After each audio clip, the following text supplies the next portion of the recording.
সমস্যার মধ্যে থাকি যখন পিতা মোহাম্মদ আবুল কালাম। আচ্ছা, এখানে আপনি কিসের জন্য আসছেন?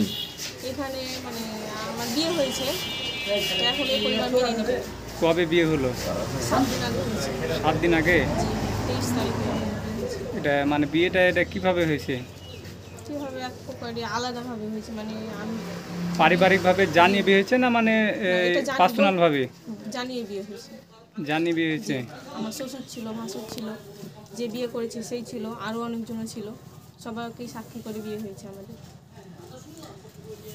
আচ্ছা, আপনি বিয়ে হওয়া সত্ত্বেও আপনি মেনে নিতে পারছে না কেন আপনাকে?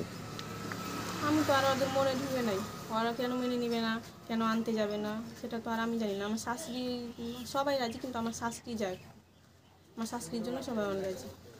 রাজি না? জি। আপনার স্বামী কি বলছে আপনাকে?